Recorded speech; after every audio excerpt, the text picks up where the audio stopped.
Ahora, en Bademecum Veterinario, un experto en sanidad equina se refiere a cómo fue superando la actividad hípica el parate impuesto por la pandemia y las consecuencias que tuvo para el cuidado de los caballos de carrera.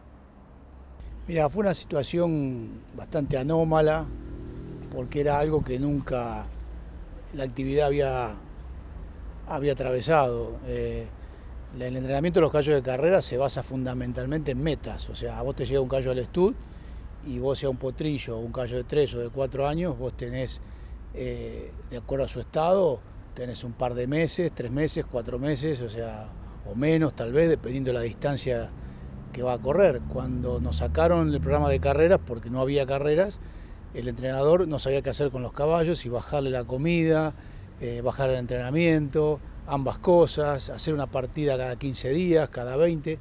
Entonces había momentos en que los caballos estaban o pasados de entrenamiento o inclusive hasta faltos de entrenamiento, si se producía a lo mejor un exceso de movimiento y ahí tenías una lesión. La verdad que fue bastante difícil sobrellevar ese momento porque la gente no tenía parámetros para seguir. De hecho, se comentaba, por ejemplo, cuando había pasado el primer mes, que ya el segundo mes las carreras volvían, entonces los entrenadores empezaban a hacer sus partidas finales y resulta que esa meta no existía y así se fue traspasando mes a mes. Y bueno, recién cuando pasó el mes de julio y comenzó agosto, ahí tuvimos la idea de que podía ser más seguro que Palermo empezara con las carreras, pero para esto había caballos que se habían lesionado, había otros que habían perdido el estado, y bueno, de hecho, vas a ver, si volvés a ver los resultados de esos meses, caballos que eran súper favoritos, no existieron cuando reprisaron. Esos caballos que volvían a correr después de tanto tiempo, que tenían buenas performances anteriores a la pandemia, no respondieron a las expectativas, porque realmente su estado había cambiado.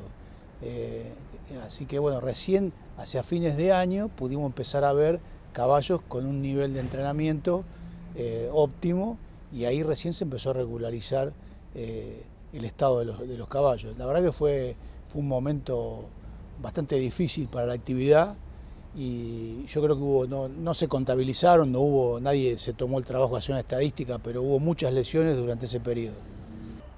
¿Las consecuencias cuáles fueron? Bueno, vos tenés, el problema fundamental fue que una generación no tuvo el proceso selectivo. El proceso selectivo desapareció del 2020. Se corrieron carreras, pero la verdad estaba todo el calendario cambiado. Entonces, vos durante el 2021 recién se empezó a normalizar, pero tuviste, eso desde mi punto de vista, un año muy malo desde el punto de vista del elevalle argentino. No fue un año bueno. Consecuencia no de la actividad, sino de la falta de carreras. ¿Esas consecuencias se anotan ahora en los caballos de carrera? ¿Hay lesiones por ese tipo de consecuencias? No, ya pasó mucho tiempo. Ya estamos hablando de más de un año de que volvieron las carreras, un año y medio. Ya hoy no hay otra generación corriendo. Pero bueno, lo que sí seguramente también complicó a la cría, también complicó a los caballos que estaban para venir a entrenamiento. Los aras también tenían problemas con los caballos que tenían sin vender o por vender. Y bueno, fue un trastorno, la verdad que fue algo que complicó, pero hoy ya, gracias a Dios, esperemos que no vuelva, la actividad se reactivó de manera, yo creo que este año va a terminar siendo un buen año. Con respecto a las lesiones de los caballos de carrera que están en competencia, ¿cuáles son las más comunes? Mira, la mayoría tiene que ver muchas veces con el estado de las pistas y con el apuro de correr los potrillos de 2 años. Yo creo que se pasa mucho que no se tiene en cuenta el estado de madurez de caballo. Entonces, con respecto a los de 2 años. Entonces, caballos que tienen mucha capacidad corredora, pero que no están terminados en su capacidad física, en su integridad física, sufren lesiones porque se exponen a movimientos que no tendrían que hacer. Eso por un lado. Ya en el caballo más adulto tiene que ver sí con el estado de las pistas y con un montón, es multifactorial, o sea, hay montones de problemas, pero generalmente a veces está muy difícil la actividad en cuanto a los costos que tiene y todo el mundo se apura en correr. Y ese apresuramiento, en repetir las carreras, en correr caballos que no están todavía en un estado óptimo de competencia, bueno, puede suceder que haya lesiones ligamentosas, lesiones musculares, sangrados. Hoy tenemos un problema gravísimo con los sangrados, porque como no se puede dar furosemida en las categorías comunes, en las más bajas, eso, si un caballo no está bien entrenado, no está con los 10, no está en estado óptimo, y bueno, la hemorragia inducida por el ejercicio aparece y tenemos muy poca herramienta para luchar contra eso. ¿Y qué se puede hacer entonces en estos casos cuando los caballos no se les puede suministrar medicación para el sangrado y necesitamos que compitan?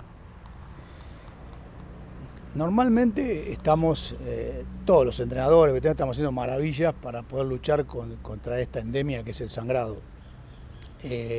Entendemos que hay que abusar el ingenio, por ejemplo,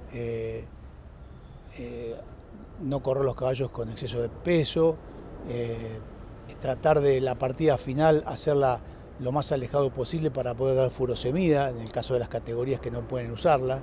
Entonces hace 5 o 6 días antes de una partida, ahí podés dar furosemida, y después, bueno, para correr usás suero hipertónico.